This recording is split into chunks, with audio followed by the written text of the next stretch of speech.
Hello, namaste, प्रणाम, all the aspirant, welcome back in my YouTube channel. So हम यहाँ पे एनवायरनमेंट का मॉड्यूल देख रहे हैं और जिसमें अप्रैल 2024 से लेकर अक्टूबर 2024 तक का करंट का कंपाइलेशन है। इससे पहले हमने polity and economy completely finish कर लिया है और मैं आपको एक चीज़ और बता दूँ कि हम इसको फिनिश कैसे कर रहे हैं। जो भी बिगिनर हैं, जो इस वीडियो को पहली बार ही देख रहे हैं, तो उनको बता दूँ कि हम साथ में जो लास्ट पीवाईक्यू हैं, उनको भी देख के चल रहे हैं। प्लस जो ऐसे टॉपिक हैं कुछ इसमें पीटी 365 में, जिस पे कोई क्वेश्चंस नहीं बना है, तो उसके हम थीम भी यहाँ पे लेके चल रहे हैं कि मे बी पॉसिबल है क्वेश्चंस बनेगा, राइट? सो ये सब हम देख के चल रहे हैं। तो अब तक हमने कहाँ तक फिनिश कर लिया है, इसके आपके 3 वीडियो आ चुके हैं।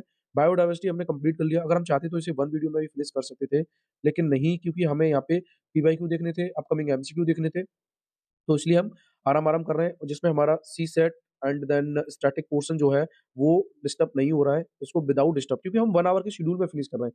यही मैं बोलता हूँ एस्पिरेंट से कि आपको क्या करना है कि 1 आवर के शेड्यूल में ही इसको लेके चलना है पीटी 365 को, क्योंकि ऐसा तो है नहीं, सब कुछ वही इसी से आएगा, है ना? 20 से 25 क्वेश्चन जो है, इससे बनने के चांस रहते हैं, अदरवाइज़ सारा कुछ हमारा स्टैटिक पोर्शन से होता है। क्लियर कट है?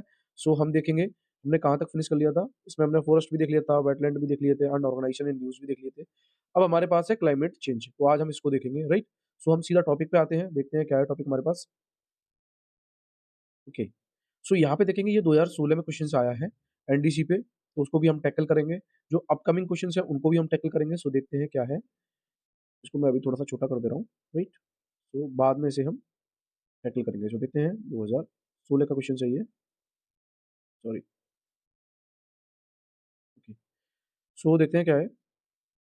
क्लियर कट है यहाँ पे। सबसे पहले दिया है हमें क्लाइमेट चेंज रिलेशन है, उसके अंदर में टॉपिक हमें मिल रहा है नेशनल डिटरमाइंड कंट्रीब्यूशंस, यानी कि एनडीसी। ठीक है? अब ये होता क्या है? पहले हम इसको एक वन वर्ड में समझ लें, तो और ज़्यादा क्लियर हो जाएगा। देखिए, जो नेशनल डिटरमाइंड कंट्रीब्यूशन है, वो एक कमिटमेंट है कंट्रियों के बीच में कि वो रिड्यूस करेंगे किसे, ग्रीन हाउस गैस इमिशन को। ठीक है? तो ये थोड़ा-सा आपको याद रखना है, और उसमें ये डिसाइडेड करा गया था कि हम जो टेम्परेचर है, वो 1.5 degree Celsius, you can say that 1.5 degree Celsius से ज़्यादा इंक्रीज़ नहीं होना चाहिए, है ना? ये हमने डिसाइडेड करा है। तो ये जो कमिटमेंट है, इसमें इंक्लूड है नेसेसरी पॉलिसी एंड मेजर्स जो भी हैं, achieving the global target set out किसके द्वारा? पेरिस एग्रीमेंट के द्वारा।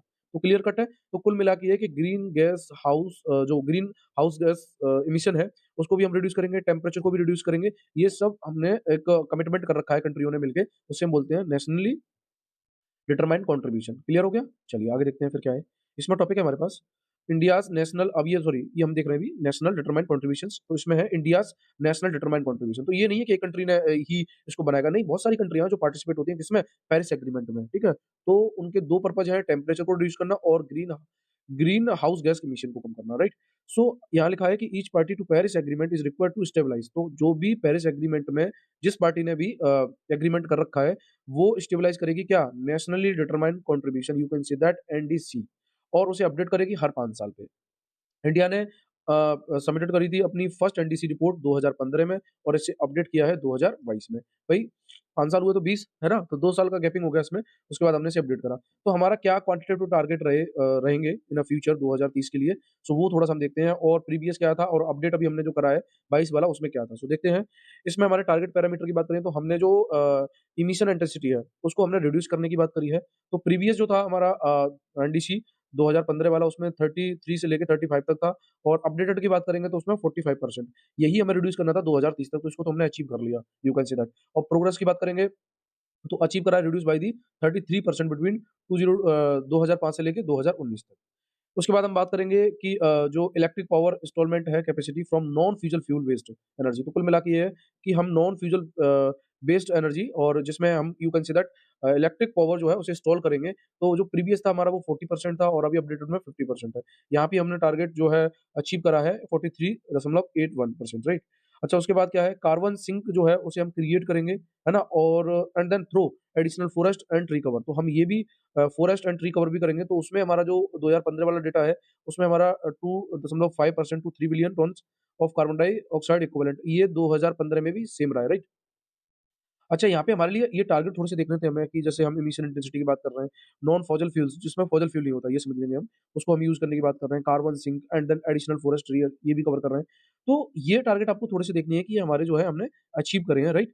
अच्छा, उसके बाद नोट की बात करें तो इंडिया ने अभी अपडेट करा एनडीसी 2022, उस और एक कंपोनेंट भी उसमें इंक्लूड करा गया जिसको हम लाइफ बोलते हैं। Life, you can say that lifestyle for environment as a key to achieve one of its qualitative target. तो हम लाइफ के थ्रू लाइफ़स्टाइल फॉर एनवायरनमेंट। तो कुल मिला के हमारी जो लाइफ़स्टाइल होनी चाहिए, वो किसके लिए होनी चाहिए? एनवायरनमेंट के लिए, राइट? सो ये भी यहाँ पे थोड़ा-सा ये दिया गया है, आपको समझना है। देखिए, ये क्वेश्चन इसका बन चुका है, लास्ट अगर मैं बात करूँ तो आप देखेंगे पीवाईक्यू, बट हम यहाँ डिस्कस एनडीसी को करेंगे।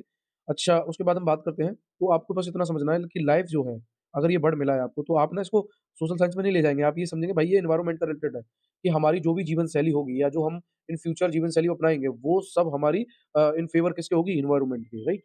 अच्छा, रिलेटेड कांसेप्ट की बात करेंगे तो इंडिया ने पंचामृत भी स्टार्ट करा था। तो पंचामृत की बात करेंगे तो इंडिया ने कमिटमेंट करा 5 क्लाइमेट एक्शन लेगा, किसके लिए? एनवायरनमेंट के लिए, जिसे हम पंचामृत बोलेंगे और ये कॉप 26 में लिया गया, जो कि ग्लासगो में हेल्ड हुई थी, राइट? सो देखते हैं वो कौन-कौन से 5 पंचामृत हैं, यानी 5 क्लाइमेट एक्शन है, जो इंडियन गवर्नमेंट के द्वारा लिए जाएँगे। जैसे वो 500 गीगावाट नॉन फ्यूज़ल एनर्जी कैपेसिटी को you can say that produce करेगा 2030 तक। उसी के बाद फिर था हमारे पास दूसरे नंबर पे 50% ऑफ इट्स एनर्जी रिक्वायरमेंट जो होगी, वो हम रिन्यूएबल एनर्जी से फाइंड करेंगे बाय 2030 तक। उसके बाद हम जो है टोटल कार्बन इमिशन है ना? 1 बिलियन टन, इसको भी हम कम करेंगे 2030 तक, और कार्बन इंटेंसिटी की जो हम बात कर रहे थे, वो भी हम 45% कम करेंगे 2030 तक, ठीक है? उसके बाद हम जो नेट ज़ीरो इमिशन टारगेट है, उसको हम अचीव कर लेंगे 2070 तक, राइट? सो ये थोड़े से आपको पंचामृत में देखना था। इसमें आपके लिए इम्पोर्टेंट है कि 500 gigawatt non fossil fuel non fossils energy को हम यूज़ करेंगे, एंड 50% जो है हम रिन्यूएबल एनर्जी को यूज़ करेंगे 2030 तक। तो ये थोड़ा-सा आपको देखना है, कार्बन एमिशन भी हम कम कर रहे हैं 2030 तक, और कार्बन इंटेंसिटी भी हम कम कर रहे हैं यू कैन सी दैट 2030 तक, बट नेट ज़ीरो एमिशन की बात 2070 तक है। तो ये थोड़ा-सा आपको एक बारी देख लेना है। क्योंकि क्या होता है कि पंचामृत में आपको ये 1, 2, 3, 4 टारगेट दे दिए, 5वाँ तो उसने थोड़ा बदल दिया, यहाँ 2050 कर दिया, तो आप हो सकता है मे बी कन्फ्यूज़ हो जाएँ, राइट? सो आगे देखते हैं। आगे हमारे पास ये देखेंगे, ओके। सो इंडिया का long term low carbon development strategy की बात करेंगे, तो उसमें क्या-क्या हमने आगे फ्यूचर प्लान करा है। तो ये जो है यू कंसीडर एलटीएलसीडीसी, इसे शॉर्ट फॉर्म बोलते हैं। ये इसने इंडिया ने भी अपनी सबमिट करी है, इसको यूएन ट्रिपल सी को, राइट? रिपोर्ट। तो इंडिया ने सबमिट करा 2022 में मेंशन करा कि फाइनेंशियल रिसोर्स जो होंगे विल बी रिक्वायर्ड, ये थोड़ा-सा नहीं क्लियर दिख रहा, इसको और हटा दे रहा हूँ, राइट। सो यहाँ है हमारे पास, right.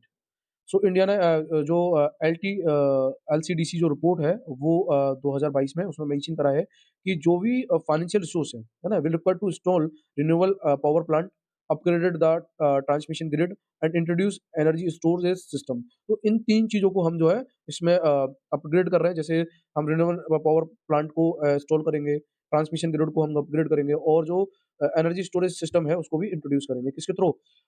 India's long term low carbon development strategy के थ्रू, ठीक है? क्लियर है? चलिए अब हम आते हैं सीधा अपना पीवाईक्यू पे। तो पीवाईक्यू क्या बना है वो देख लेते हैं थोड़ा-सा,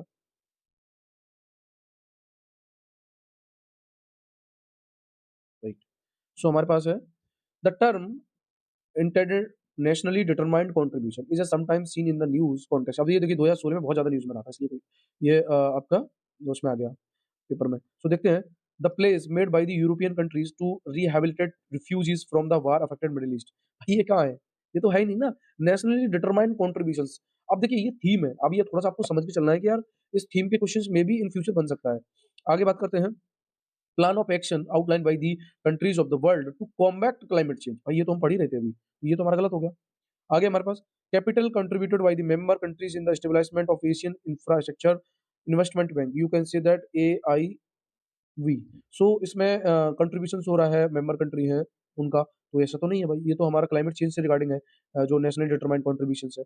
plan of actions outline by the countries of the world regarding sustainable development गोल, ये भी नहीं है। एसडीजी की तो हम बात ही नहीं कर रहे हैं, यहाँ बात कर रहे हैं हम किसकी? हम की कॉम्बैट करेंगे किसे? क्लाइमेट चेंज को। तो श्योर शॉट है कि हमारा आंसर इसमें से क्या हो जाएगा? बी हो जाएगा। अब देखिए यही होता है कि आपने स्टैटिक्स पोर्शन अच्छे से पढ़ा है, एंड आपने पीटी 365 का बेहतरीन तरीके से ओवरव्यू करा है, तो फाइनली आपका जवाब आपको आराम से मिल जाएगा। चलिए आगे देखते हैं, फिर हमारे पास है क्या टॉपिक है। तो देखिए जहाँ ओवरव्यू करने का मौका होता है, लगता है कि अरे हाँ जल्दी से हमें पढ़ के निकलना है ना? क्योंकि पीटी 365 को ऐसे ही पढ़ना है, ऐसा नहीं है कि आप लेके बैठ गए लाइन बाई लाइन याद कर रहे हैं, हाँ नहीं है। आपको सिर्फ ये समझना है, थोड़ा सा कहते हैं ना सरसरी निगाह डालनी है कि भाई हाँ ठीक है, मे बी पॉसिबल है, क्वेश्चन बनने के चांस होंगे। तो क्या है, यूएनएफ कॉफ 29, ठीक है? तो इसकी अभी मीटिंग हुई है, तो वो थोड़ा सा हम देखेंगे। COP 29 of United Nations framework convention on climate Change, जिसे हम यूएनएफ ट्रिपल सी बोलते हैं। इसी को एलटीएलसीडीसी की जो रिपोर्ट है, इंडिया ने इसी को सपोर्ट करी थी। तो ये थोड़ा सा आपको देखना है। ये कहाँ हुई है? वेको अजरबैजान में। Ending with the Baku climate unity pact and various agreement. तो आपको याद रखना है कि कॉप 29 की जो यू कैन सी दैट जो बैठक हुई है वो कहाँ हुई है? अज़रबैजान में। ये थोड़ा-सा हमारे लिए इम्पोर्टेंट हो जाता है। अब बात करते हैं हम कॉन्फ्रेंस ऑफ पार्टीज़ कॉप, जिसे हम शॉर्ट फॉर्म में बोलते हैं। ये एक्चुअली में क्या है?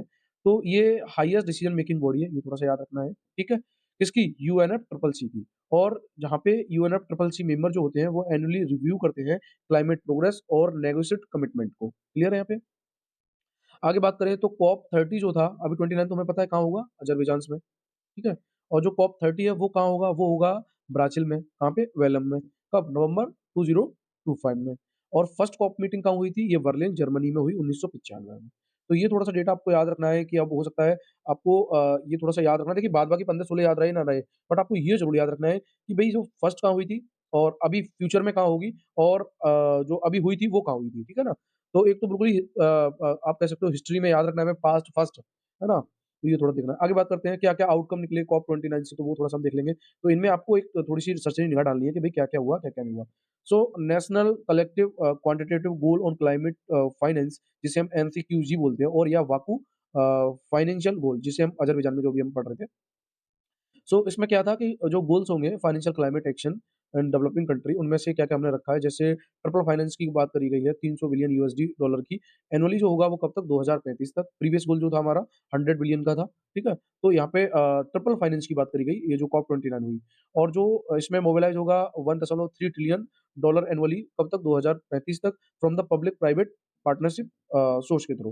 तो पीपीपी मॉडल के थ्रू भी इसमें 1.3 ट्रिलियन डॉलर एनुअली जो है वो मोबिलाइज़ करा जाएगा। उसके बाद है कार्बन मार्केट एंड आर्टिकल 6 की बात करेंगे, तो उसने फाइनलाइज़ करा कि जो रूल ऑफ आर्टिकल 6 है, जो किससे रिलेटेड है? इंटरनेशनल कार्बन मार्केट से of the Paris agreement, right?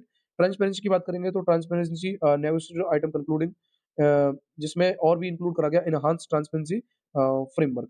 ETF की बात करेंगे तो ये एक ऐसा सिस्टम है जिसमें कंट्री जो है वो रिपोर्ट करती हैं अपने क्लाइमेट एक्शन को, जिसमें greenhouse gas emissions, mitigations and adaptation efforts भी शामिल होते हैं। फर्स्ट सबमिशन ऑफ बाइलियन ट्रांसपेरेंसी रिपोर्ट जो है वो 13 कंट्री की हुई थी, कहाँ पर? पेरिस एग्रीमेंट में। तो थोड़ा-सा ये समझना है आपको कि ट्रांसपेरेंसी जो रिपोर्ट है बाइलियन, वो फर्स्ट 13 कंट्री की हुई थी पेरिस एग्रीमेंट में। आगे बात करते हैं बीटीआर जो है वो रेगुलर रिपोर्ट सबमिट करता है कंट्री की अंडर ईटीफी ईटीएफ, यानी कि एनहांस्ड ट्रांसपेरेंसी फ्रेमवर्क। अच्छा, बाकू डिक्लेरेशन की बात करेंगे ग्लोबल क्लाइमेट ट्रांसपेरेंसी पे, and Baku global climate transparency platform जिसने लॉन्च करा support the full implementation of the ETF, right? अच्छा, एडॉप्शन की बात करेंगे तो थोड़ा-थोड़ा आपको देख के चलना है कि अभी ईटीएफ को भी लॉन्च करा गया बाकू में। एडॉप्शन की बात करेंगे तो बाकू एडॉप्शन रोड मैप जो है इसमें आपका to advance implementation of the adoption as per the article 7, वो कौन-सा था? Article 6 of the Paris agreement and Baku high level dialogue on adoption to enhance UA framework to global climate resilience implementation, right? अच्छा, इसमें stabilise क्या करा जाएगा? Support programme, किस चीज़ को इम्प्लीमेंट करने के लिए? National adoption plan for least development country, ये थोड़ा-सा हमें देखना है। उसके बाद अगर हम बात करें नेशनल एडॉप्शन प्लान की, तो ये कॉम्प्रिहेंसिव डॉक्यूमेंट है जो you can say that medium and long term strategic and priority, ठीक है? तो वो अडॉप्ट कर सकें किसे? क्लाइमेट चेंज के इम्पैक्ट को, राइट? ये थोड़ा समझना है। उसके बाद हम बात करेंगे indigenous people and local community की, तो वाकू जो वर्क प्लान है and renewed the mandate of the facilitative working group of local community and indigenous people platform. तो कुल मिला के ये है कि इसमें आउटकम में कॉप 29 में जो इंडिजिनियस पीपल और लोकल कम्युनिटी है उनको भी you can say that adopt करा गया कि भई वो भी इसमें पार्टिसिपेट कर सकते हैं। तो अगर हम बात करें फैसिलिटेटिव वर्किंग ग्रुप के रूप में जाना जाएगा ये, जो कॉप 24 में पोर्टविक्स में भी इसको स्टेबलाइज़ करा गया था। फर्दर ऑप्शनलाइज़ करा गया इसे local community and indigenous people platform, यानी कि एलसीआई डबल पी के द्वारा, राइट? अच्छा, आगे बात करते हैं, तो ये थोड़े-थोड़े आपको देख लेने हैं। Gender change and climate change की बात करेंगे तो ये एक्सटेंड करेगा और एनहांस करेगा लीमा वर्क प्रोग्राम को on gender and climate change from the another 10 year के लिए, ठीक है? अगले 10 साल के लिए। Lima work programme on gender जिसको स्टेबलाइज़ करा गया कॉप 20 2014 में, जिसमें इंक्लूड करा गया gender considerations under the convention and Paris agreement के थ्रू। कॉप 25 पार्टीज़ एग्रीमेंट की बात करेंगे, देखिए इतना सब याद नहीं रहता है हमें भाई, ठीक है ना? हमें जो मेन-मेन चीज़ें हैं वो थोड़ी-सी देख लेनी थी, जिसके बारे में मैंने आपसे पहले ही क्लियर कर दिया। चलिए आगे बात करते हैं फिर हम। अब थोड़ा-सा हम इसके बारे में देख लेते हैं कि United Nations framework convention on climate change, यानी कि यूएनएफ ट्रिपल सी। तो उससे पहले हम जो पेंडिंग में पड़े हैं इश्यू उनको देखेंगे। Deadlock on the mitigation work programme, यानी कि एमडब्ल्यूपी, ये division persist over the fossil fuels role with the global stock take assessment becoming a point of controversy in the measuring climate progress. Next round of nationally determined contribution has been postponed ahead of COP 30. तो कुल मिला के ये है कि जो हमारी NDC होगी उसको पोस्टपोन करा दिया गया है कब तक, COP 30 तक, जो कि कहाँ होगी वो आप मेरे को कमेंट बॉक्स में बताएंगे. सो यूएनएफ ट्रिपल सी की बात कर लेते हैं हम सीधी अब. तो इसका हेडक्वार्टर हमें बोन जनवरी में मिलेगा, बोन जर्मनी, जर्मनी राइट. और ये इसकी इसको अडॉप्ट करा गया 1992 में अर्थ समिट रियो, जो कि अर्थ समिट हुई थी कहाँ पे, रियो डी जेनेरियो में. और ये फोर्स में आया 1994 में. थोड़ा सा ये देख लेना हमें, ठीक है. अच्छा, इसका मेन ऑब्जेक्टिव क्या है कि ये स्टेबलाइज करेगा ग्रीन हाउस गैस कंसेंट्रेशन को इन द एटमॉस्फेयर और प्रिवेंट करेगा dangerous anthropogenic interference with the climate change. तो देखिए ये ग्रीन हाउस गैस इमिशन की बात करता है कि भाई उसे स्टेबलाइज करा जाएगा. एंड देन जो एंथ्रोपोजेनिक जो मानव जनित जो भी you can say that interference है इन अ क्लाइमेट चेंज, तो उनसे भी हमें प्रिवेंट करने की बात करता है. इसमें 198 पार्टीज हैं जिसमें भारत भी शामिल है, ठीक है.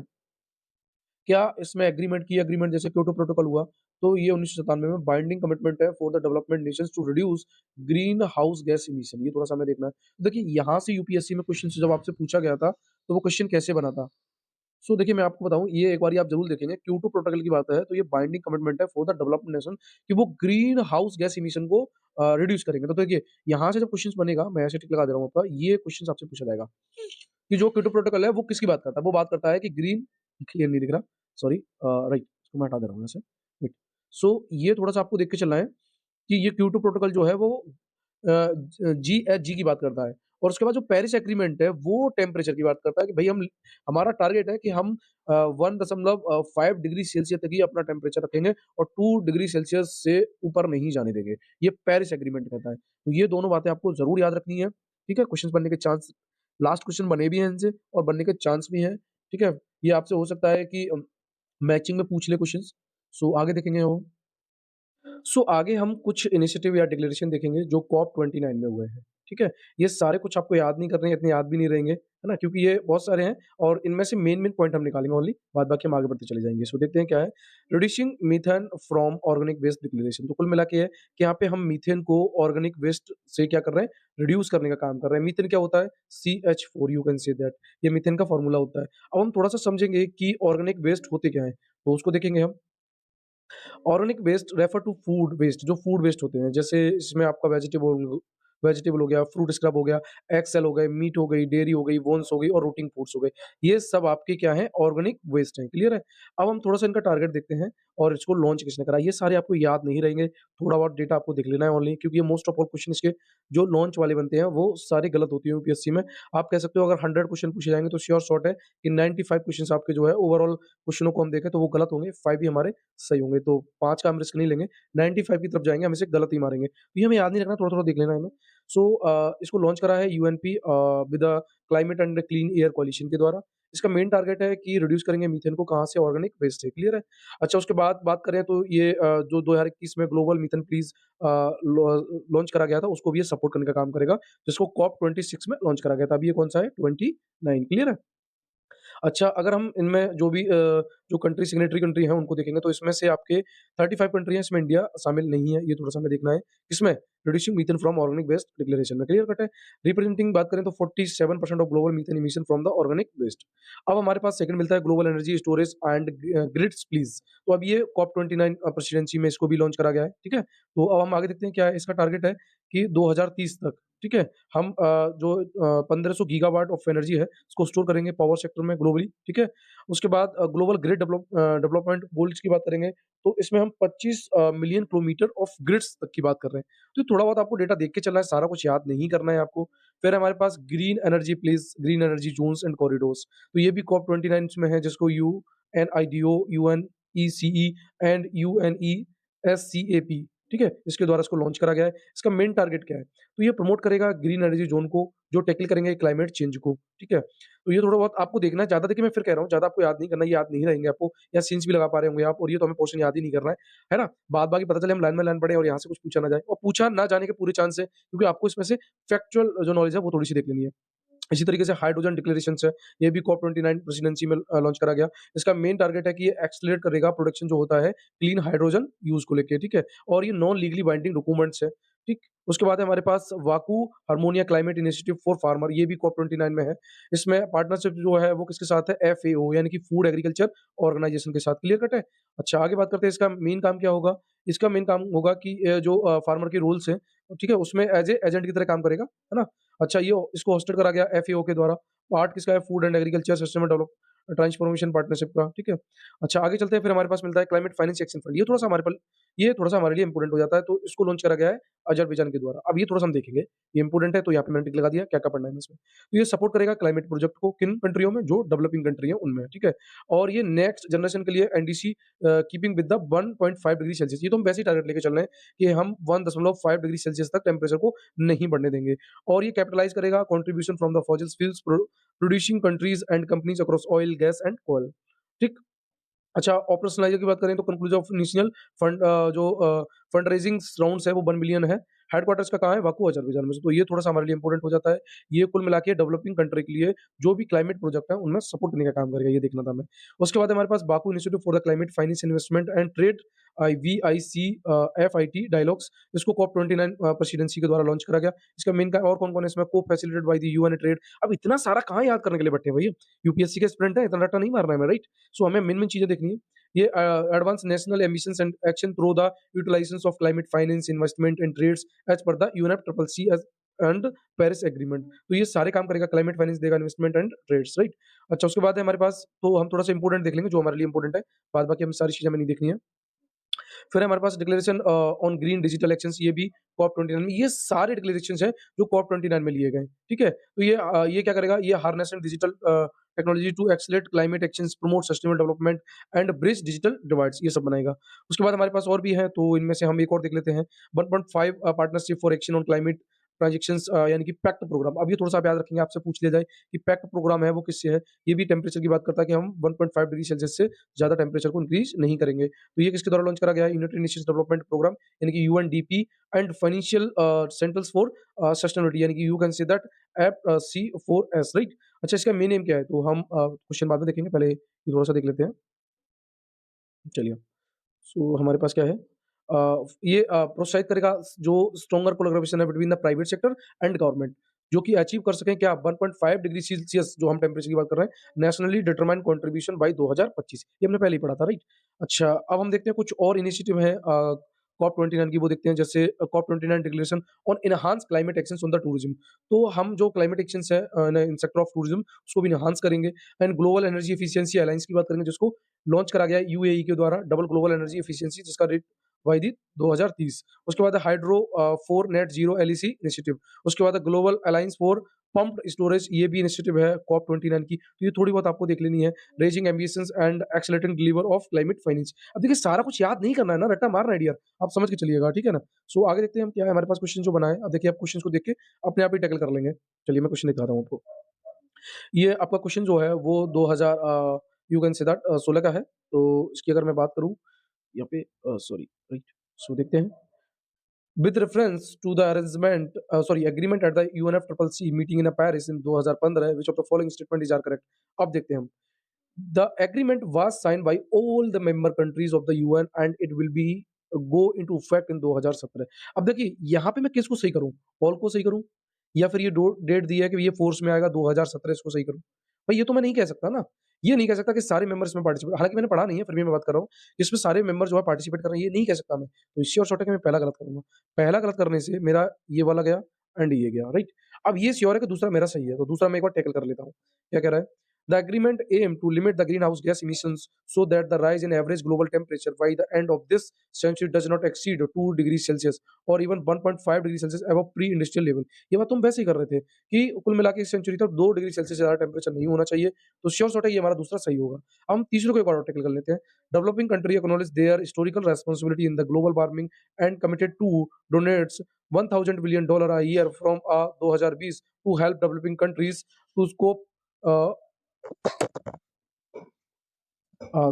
थोड़ी माफ़ी चाहूँगा मैं आपको। सो क्या था थर्ड टॉपिक हम देख रहे थे, डेवलपिंग कंट्रीज़ जो हैं, अब यहाँ पे देखिए डेटा दिया है, 1000 बिलियन डॉलर्स फ्रॉम द जो ईयर है 2020। अब देखिए, एक तो डेटा दिया है, ऊपर से ईयर दिया है, तो हम किसको करेक्ट करेंगे? नहीं कर सकते ना यहाँ पे। तो ये श्योर शॉर्ट है कि हमारा तीसरा भी गलत होगा।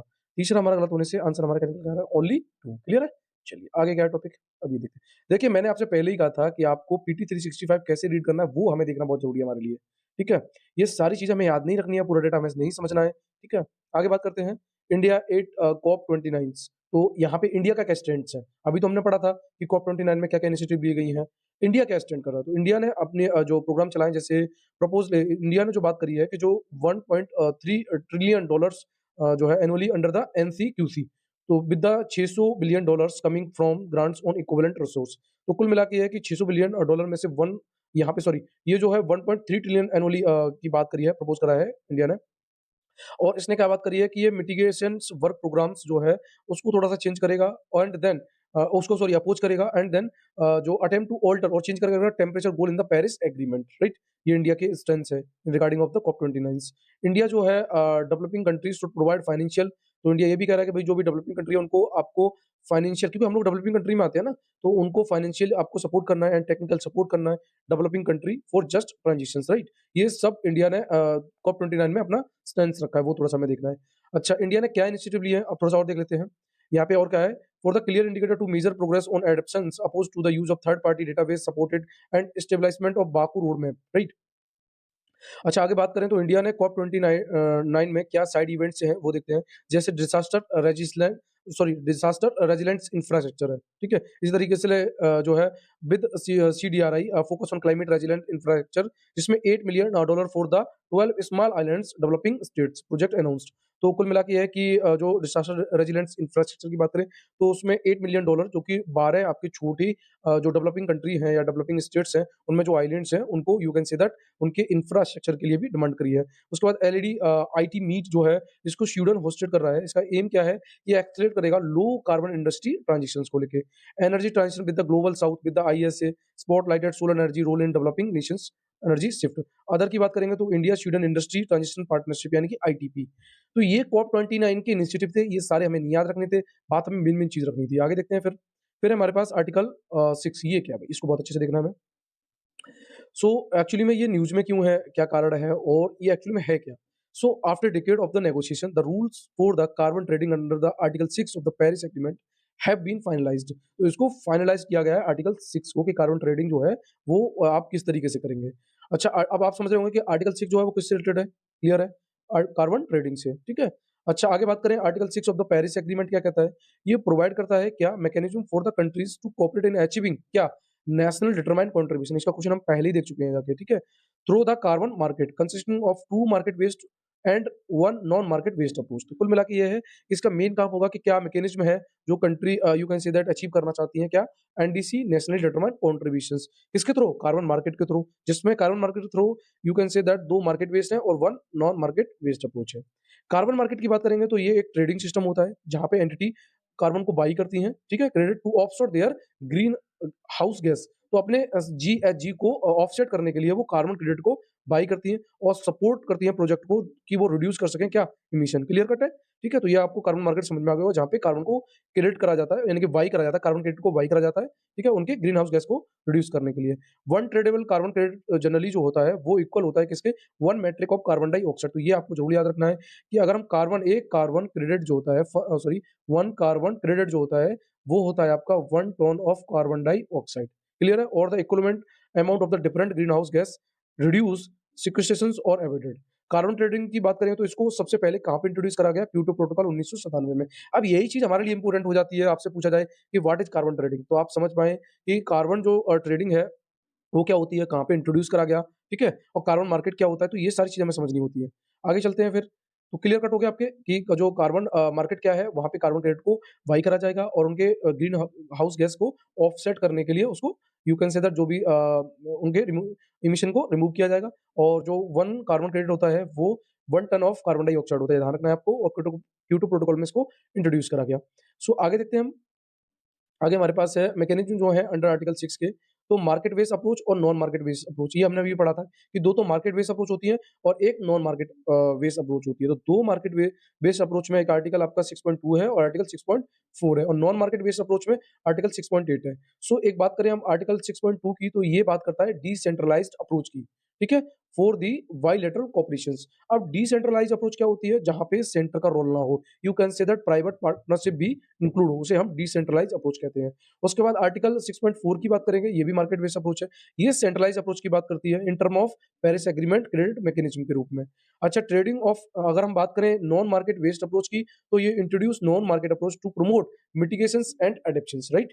अच्छा, उसके बाद हम आर्टिकल 6.2 की बात करेंगे, तो ट्रेडिंग जो है of the international transfer mitigations outcome, यानी कि आईटीएमओएस, जिसे हम emission reductions the result from the mitigation action, ठीक है? के थ्रू कहते हैं, और corresponding adjustment in the NDC are made on trade of आईटीएमओ।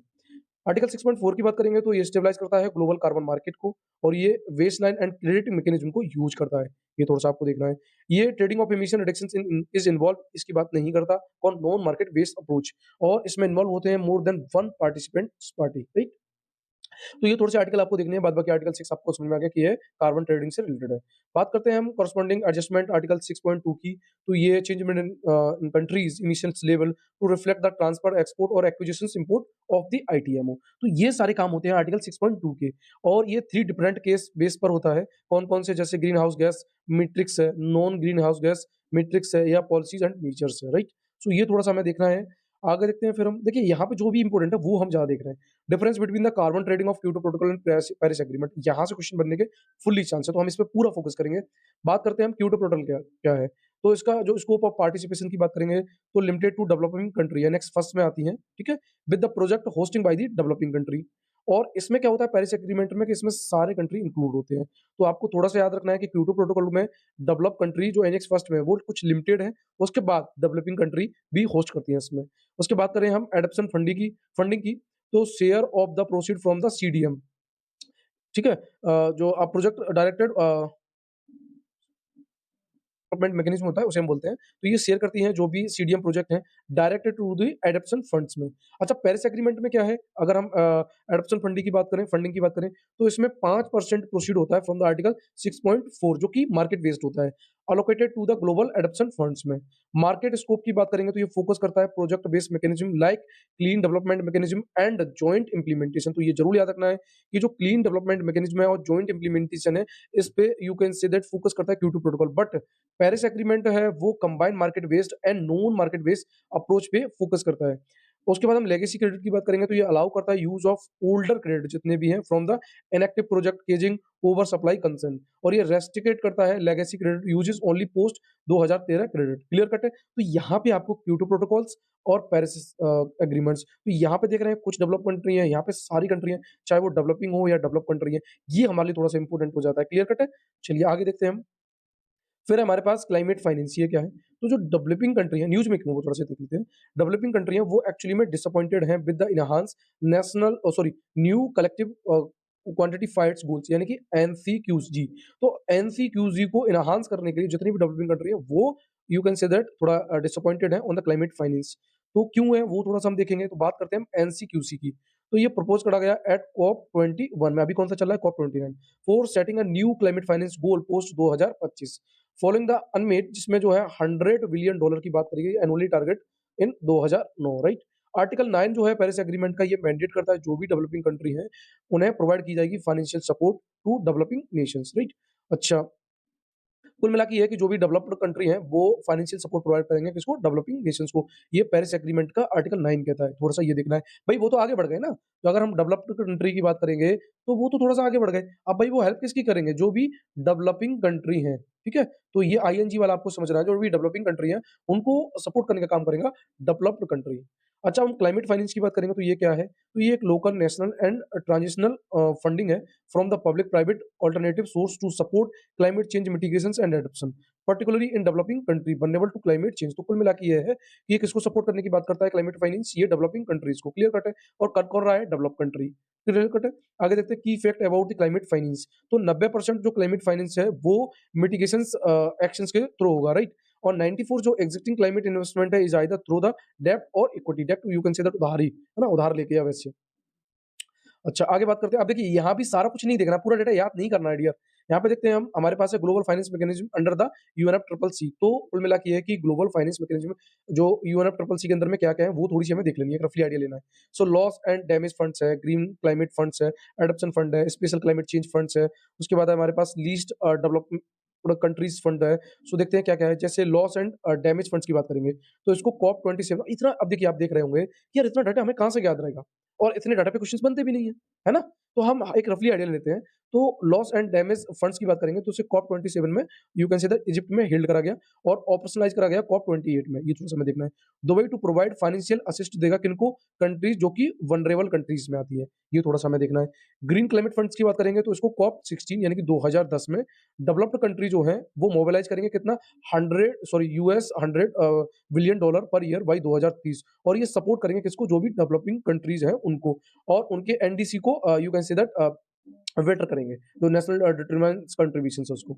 आगे बात करते हैं इसी तरीके से एडॉप्शन फंड्स की, तो इसको स्टेबलाइज़ करा गया 2001 में और ये फाइनेंस कंक्रीट है एडॉप्शन प्रोजेक्ट का एंड प्रोग्राम का जो कि डेवलपिंग कंट्री है उनमें इन अ क्योटो प्रोटोकॉल्स, राइट? और ये 5% जो शेयर है वो रिसीव करता है from a new market based UNFCCC mechanism, stabilise करता है bye article 6.4 of the Paris agreement. उसके बाद है हमारे पास स्पेशल क्लाइमेट चेंज फंड्स की बात करेंगे, तो ये स्टेबलाइज़ हुआ 2001 में, कॉप 7 में और ये फाइनेंस प्रोजेक्ट है ऑन एडॉप्शन का टेक्नोलॉजी ट्रांसफर जिसको एडमिनिस्ट्रेट किया जाता है ग्लोबल एनवायरनमेंट फैसिलिटी के द्वारा, राइट?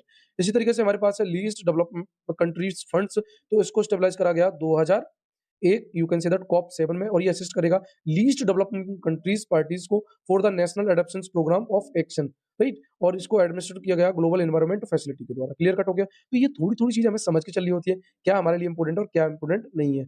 आगे बात करें रिलेटेड न्यूज़ की, तो fund for the responding to loss and damage की बात करें। अभी हम ऊपर पढ़ के आ रहे थे लॉस एंड डैमेज, हमने यहाँ पे ये देखा था, ये कॉप 27 में जो कि इजिप्ट में हेल्ड हुई थी, वहाँ से इसको स्टेबलाइज़ करा गया और ऑप्शनलाइज़ करा गया कॉप 28 जो कि दुबई में हुई और ये प्रोवाइड किसको कर रहा था? जो भी वल्नरेबल कंट्री है उनको फाइनेंशियल सपोर्ट। तो उसी के बारे में थोड़ा-सा हम देखते हैं।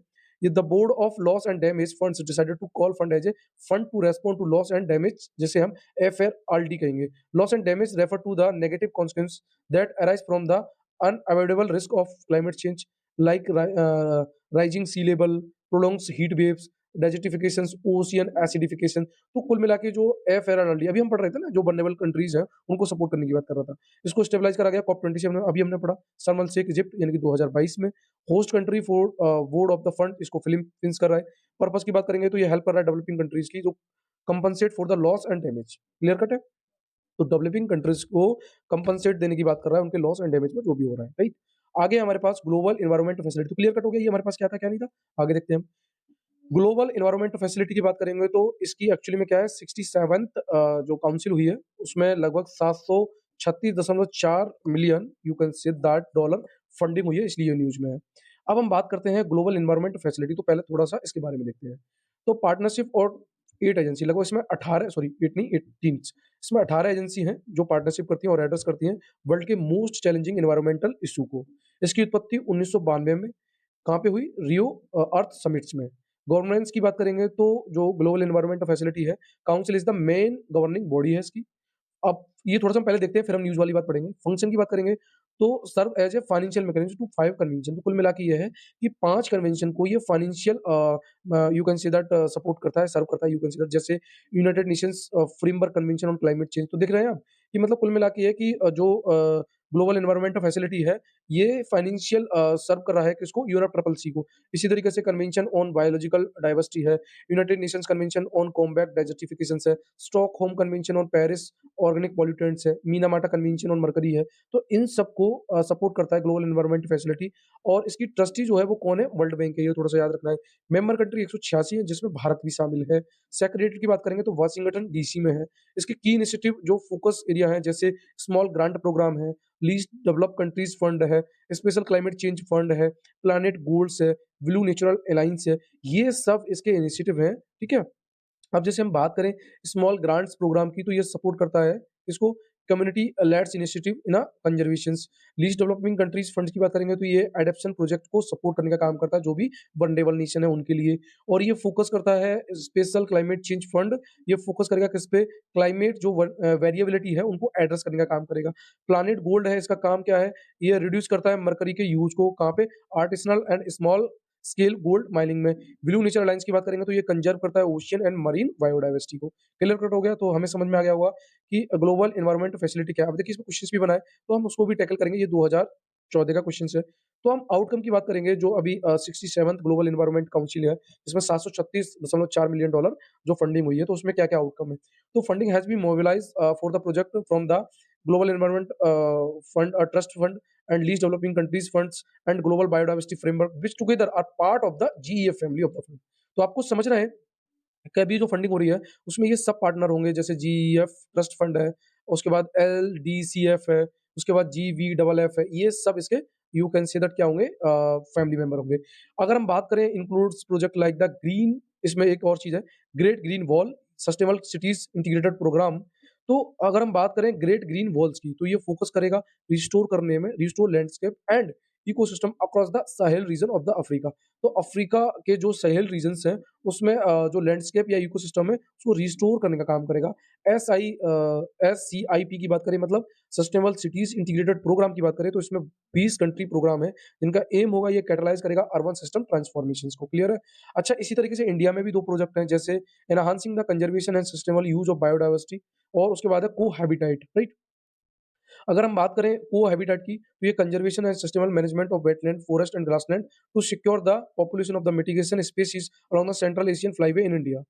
ये जो प्रोजेक्ट हैं, जिनको इंप्लीमेंट किया जाएगा किसके द्वारा? यूएनडीपी के द्वारा, विद किसके साथ? Indian ministry of environment, forest and climate change acting as a executive agency. तो ये थोड़े से आपको 2 प्रोजेक्ट इंडियन याद रखे हैं ग्लोबल ग्लोबल एनवायरनमेंट फैसिलिटी में, cohabitat and enhancing the conservation and sustainable use of biodiversity. ये तो इसी में ही छुपा हुआ है, राइट? अब हम देखेंगे, ये हमारा क्वेश्चन जो है 2014 में आया है, तो इसको हम थोड़ा-सा टैकल करने की कोशिश करेंगे। क्वेश्चन था क्या, राइट? क्वेश्चन देखते हैं हम। विद रेफरेंस एक मिनट, यहाँ से कम दिख रहा है, थोड़ा-सा इसको ऐसे कर लेते हैं, राइट? सो क्वेश्चन है हमारे पास, with reference to the global environment facility which of the following statement is are correct? So हम यहाँ बात कर रहे हैं जीईएफ्स की, जो अभी हम पढ़ रहे थे। देखते हैं क्या है। It serve as a financial mechanism, अभी हम पढ़ रहे थे। Convention on biological diversity and United Nations framework convention on the climate. अभी मैं दिखाऊँगा आपको ये कैसे आया क्वेश्चन। दूसरा है हमारे पास, it undertakes scientific research on environmental issue at global levels. उसके बाद है हमारे पास, it is an agency under the OECD. अभी तो हमने कहीं पढ़ा ही नहीं यार ये। To facilitate the transfer of the technology and funds of to the under developed countries with the sorry specific aim to protect their environment, या फिर बोथ ए एंड बी। अब देखो, अभी हम चलते हैं। ये वाला पहला वाला स्टेटमेंट थोड़ा सा आप अच्छे से पढ़ना। ये सर्व करता है फाइनेंशियल मैकेनिज्म किसके लिए? C, B, D and UNFCCC, right? अब हम देखते हैं, आइए यहाँ पे। अभी मैं आपको बता रहा था, सॉरी, राइट, यहाँ पे हम देख रहे थे अभी। ये हमारे पास ये जो जीईएफ है, वो serve as a financial mechanism on 5 convention, जिनमें से एक हो गया यूएनएफसीसीसी और सीबीडी। क्लियर कट है? अब देखिए, और है हमारे पास UNCCD and Stockholm convention on Paris persistent organic pollutants और मिनीमाता कन्वेंशन मरकरी। अब देखिए, यहाँ पे हमें कहीं ये ओईसीडी दिख रहा है? साइंटिफिक रिसर्च की तो ये बात ही नहीं कर रहा था, तो हमारे पास आंसर क्या हो जाएगा? फर्स्ट। अब आप देख पा रहे हो किस तरीके से हमने पी बाई क्यू को रिलेट करा अपनी करंट से, ठीक है? स्टैटिक पोर्शन अगर आपने पढ़ा है तो ठीक है। तो यहाँ पे देखिए हमारा सीधा-सीधा क्वेश्चंस निकल रहा था। क्लियर कट है? चलिए आगे बात करते हैं। तो वही बात मैं आपसे कह रहा था, जो चीज़ हमारे लिए इंपॉर्टेंट है हमें उन पे फोकस करना है, सारी चीज़ें हमें नहीं पढ़नी। अब मैं थोड़ा-सा स्पीड दूँगा और जो भी चीज़ हमारे लिए इंपॉर्टेंट है उन पे ध्यान देंगे हम थोड़ा-सा।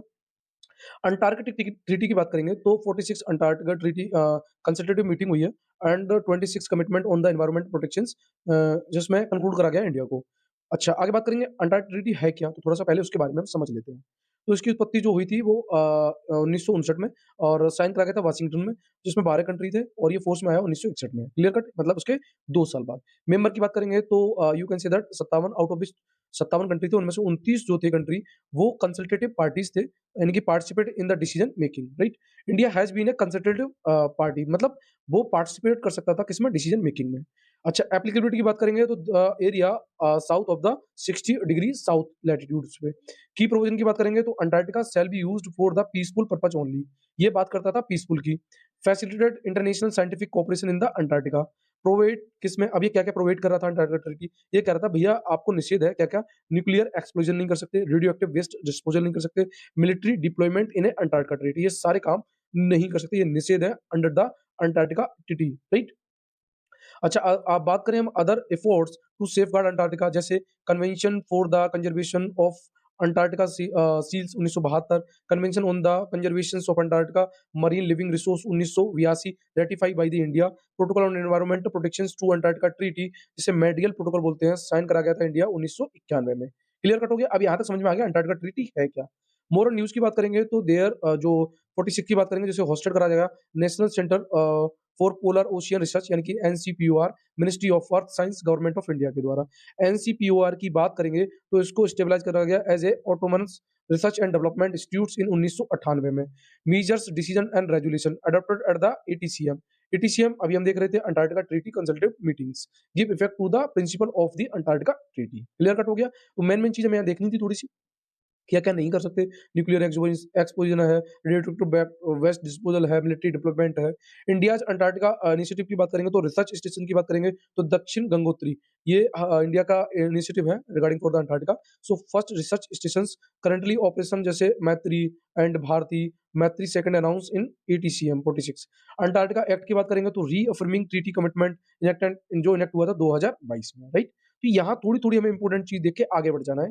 अदर इनिशिएटिव की बात करेंगे तो जैसे climate technology centre and network की बात करें सीटीसीएन की, तो ये एक्चुअली में इसकी 10th एनिवर्सरी असली न्यूज़ में है। तो सीटीसीएन हमें थोड़ा-सा देखना है, इसका हेडक्वार्टर जो है कोपेनहेगन डेनमार्क में है। इसको 2014 में स्टेबलाइज़ करा गया, किस लिए? कि ये इम्प्लीमेंटेशन आर्म है टेक्नोलॉजिकल मैकेनिज्म की of the United Nations framework conventions on climate change. You can say that UNFCCC. तो कुल मिला के ये है कि यूएनएफसीसीसी की ये टेक्नोलॉजिकल मैकेनिज्म अ, ठीक है, टेक्नोलॉजिकल मैकेनिज्म है। उसके बाद करेंगे, इसको होस्टेड करा गया यूएन एनवायरनमेंट प्रोग्राम के द्वारा। It promote accelerate transfer of the environmentally sound technology for the low carbon climate resilient development at the request of the developing country. तो कुल मिला के ये है कि जो डेवलपिंग कंट्री है, वो भी एनवायरनमेंट के रिगार्डिंग जो भी टेक्नोलॉजी है, उसको अपने यहाँ पे रिसीव करना चाहती हैं या ट्रांसफर करना चाहती हैं, तो उनको प्रमोट करने का काम करता है climate technology centre and network, right? Clear cut हो गया यहाँ पे? चलिए नेक्स्ट टॉपिक है हमारे पास क्लाइमेट प्रॉमिस इनिशिएटिव। तो ये यूएन डेवलपमेंट प्रोग्राम है जिसको अनवील करा गया climate promise 2025 next stage of its climate promise initiative. ठीक है, क्लाइमेट प्रॉमिस, सीधी सी बात है, हम क्लाइमेट से प्रॉमिस कर रहे हैं तो वही सारी वादा कर रहे हैं। तो it is an initiative to support the developing countries on their climate actions. ये वर्ल्ड का largest you can say that offer है जो सपोर्ट करता है डेवलपिंग कंट्री को, किस पे? एनडीसी यानी कि नेशनली डिटरमाइंड कंट्रीब्यूशन, और ये एनहांस और इंप्लीमेंटेशन की बात करता है।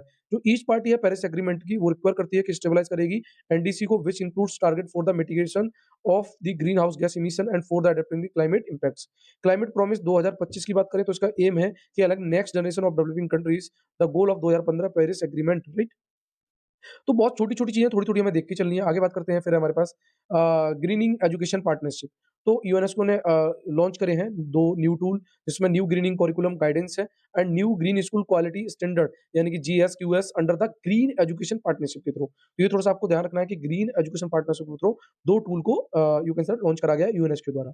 अब बात करें हम ग्रीन एजुकेशन पार्टनरशिप की, तो ये ग्लोबल इनिशिएटिव है जिसमें लगभग 80 मेंबर स्टेट्स हैं। सपोर्ट कंट्री, ये कंट्री को सपोर्ट करता है कि वो टैकल करे क्लाइमेट क्राइसिस, मतलब क्लाइमेट क्राइसिस जो भी है by the harnessing the critical role of the education, right? अच्छा, उसके बाद करें न्यू जीसीजी यानी कि you can say that green sorry जो आपका होगा GCG new green curriculum guidance. और एक बार देख लेंगे हम ग्रीन स्कूल क्वालिटी स्टैंडर्ड्स। तो जीसीजी की बात करेंगे हम, तो ये पर्टिकुलर मैनुअल प्रोवाइडिंग करता है for the first time a common understanding of the what climate education should consist of any how country can mainstream environment topics across the curricula with the details expected learning outcomes. तो कुल मिला के ये है कि एक ऐसी you can say that ये प्रैक्टिकल मैनुअल है जिसमें हमें ये पता चलेगा कि क्लाइमेट में चल क्या रहा है और उसके लिए हमें क्या एजुकेशन की आवश्यकता है और उसे हम कैसे you can say that better कर सकते हैं, राइट? इसी तरीके से हमारे पास है GSQS you can say that green school quality standard. देखिए मैं यहाँ थोड़ी स्पीड दे रहा हूँ क्योंकि ये इतना रिलेवेंट नहीं है हमारे पास। So it set the minimum requirement on how to create a green school by promoting the action oriented approach, right? उसके बाद है हमारे पास क्लाइमेट पॉलिसी इनिशिएटिव की बात करेंगे तो सीपीआई ने रिलीज करी है global landscape of climate finance 2024 during the UNFCCC COP 29। अभी हम ऊपर पढ़ के आ रहे थे, इसको हमने पहले ही देख लिया था और उसमें मैंने इसको बताया भी था कि क्या है क्या नहीं है, राइट? उसके बाद बात करते हैं फिर हमारे पास साइंस बेस्ड टारगेट इनिशिएटिव यानी कि एसबीटीआई, जिसे हम एसबीटीआई डिसीजन बोलेंगे। तो ये थोड़ा सा हमें देखना है ये है क्या। तो एक्चुअली में ये कॉर्पोरेट क्लाइमेट एक्शन ऑर्गेनाइजेशन है, ये एनेबल करता है कंपनी और फाइनेंशियल इंस्टीट्यूशन जो कि वर्ल्ड वाइड है कि वो क्लाइमेट क्राइसिस से कॉम्बैट कर सके, ठीक है? ये थोड़ा सा हमें देखना है।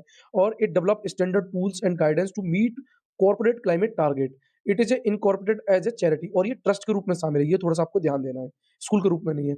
एसबीटीआई पार्टनर्स इंक्लूड जैसे कार्बन डिस्क्लोज़र प्रोजेक्ट है, यूनाइटेड नेशंस ग्लोबल कॉम्पैक्ट है, वी मीन बिज़नेस कोएलिशंस है, वर्ल्ड रिसोर्स इंस्टीट्यूशंस है, world wide fund for the natures है, ठीक है? उसके बाद है फिर हमारे पास national information system for the climate and environmental studies जिसे हम नाइसिस प्रोग्राम बोलेंगे, तो नाइसिस प्रोग्राम की बात करेंगे तो ये क्यू न्यूज़ में है, NICES programme has invited Indian research to join the combating climate change. तो कुल मिला के ये है कि नाइसिस प्रोग्राम ने इंडिया को इनवाइट करा है कि वो क्या करें इसमें यू कैन सर जॉइन करें। सो नाइसिस प्रोग्राम की बात करेंगे तो ये कांसेप्ट लाया हुआ कब 2012 में ऑपरेटेड होता है किसके द्वारा इसरो के द्वारा and department of the space along with the other ministry under the framework of national action plan on climate change right. इसका मेन ऑब्जेक्टिव क्या है कि ये generation and dissemination of the long term change in climate variables drive करता है from the Indian and other observation satellite which are crucial for the characterizing earth climate right. Now इसका जो M की बात करेंगे तो ये एनहांस करेगा जो भी participation of the academia and research institutes हैं and addressing climate change related challenge through the multidisciplinary scientific investigations right। आगे बात करते हैं फिर हमारे पास टॉपिक है international network for the terrestrial research and monitoring in the Arctic you can say that interact. तो interact की बात करेंगे तो ये भी एक प्रोजेक्ट है जिसमें network for the research station focus करता है किस पे आर्कटिक एंड उसके जो भी सराउंडिंग रीजन है उनके लिए। आर्कटिक की बात करेंगे तो ये research station spread across the various countries including कौन कौन है देखिए इंटरेक्ट कहाँ कहाँ तक फैला है Europe Russia US Canada Greenland Icelands, four islands in Scotland. अब देखिए आप, मैं बताऊँ आपको क्वेश्चन कैसे बनेगा। श्योर शॉट है कि क्वेश्चन बनने के चांस यहाँ से होंगे। जो इंटरेक्ट है, वो किन-किन कंट्रियों को टच करता है या किन-किन कंट्रियाँ इसमें इंक्लूड है। सो देखिए आप Europe, Russia, US, Canada, Greenland, Iceland, four islands and Scotland ये सारे यूरोप के हैं, ठीक है? अच्छा, आगे बात करें फिर हम नहीं यूरोप नहीं है, सारा यूरोप नहीं है, कुछ कनाडा भी है इसमें और दिस प्रोजेक्ट फंडेड होता है यूरोपियन यूनियन के द्वारा। ऑब्जेक्ट क्या है? ये कैपेसिटी को बिल्ड करेगा एंड आइडेंटिफाई, अंडरस्टैंडिंग, प्रिडिक्टिंग मतलब जिसमें हम आइडेंटिफाई कर पाएँ, समझ पाएँ, प्रिडिक्ट कर पाएँ, responding to diverse environment challenge throughout the wide environment and land use envelope of the architect clear cut है। उसके बाद एक लास्ट टॉपिक हम थोड़ा-सा और देखेंगे। ये हमारे पास अ, MAIC 1 million youth action challenge. तो MIC 1 million youth action challenge की बात करेंगे। इसको प्रमोटेड किया जाएगा one nation UN climate change learning partnership के द्वारा। 1 MYAC की बात करेंगे तो ये एनकरेज करेगा यूथ एज जो कि 10 से 30 साल तक के ओल्ड हैं, take concrete actions for the more sustainable future right. तो ये थोड़ा-सा एज वाला आपको ज़रूर याद रखना है। It work to promote the 4 sustainable development goal तो 4 जो एसडीजी हैं उनको भी प्रमोट करने का काम करेगा। तो कौन-कौन से हैं वो? जैसे क्लीन वाटर सॉरी यहाँ पे हमारे पास है क्लीन वाटर्स एंड सैनिटेशंस है, रिस्पांसिबल कंजप्शंस एंड प्रोडक्शंस है, क्लाइमेट एक्शंस है, लाइफ एंड लैंड्स है। तो ये 4 जो एसडीजी गोल्स हैं, उनको भी प्रमोट करने का काम करेगा कौन? 1 million youth action challenge right. UNNCC की बात करेंगे learn is a collaborative initiative of 36 multilateral organisation working together to help countries build the knowledge and skill they need to take actions on the climate change clear cut है। तो यहाँ तक हम देख लिया, ये हमारा कंप्लीट हो गया, ये हमारा 4th पार्ट होगा और देखिए हम किस तरीके से डील कर रहे हैं ये आप देख ही रहे होंगे। सो आगे का हम नेक्स्ट पार्ट में देखेंगे। So thank you so much.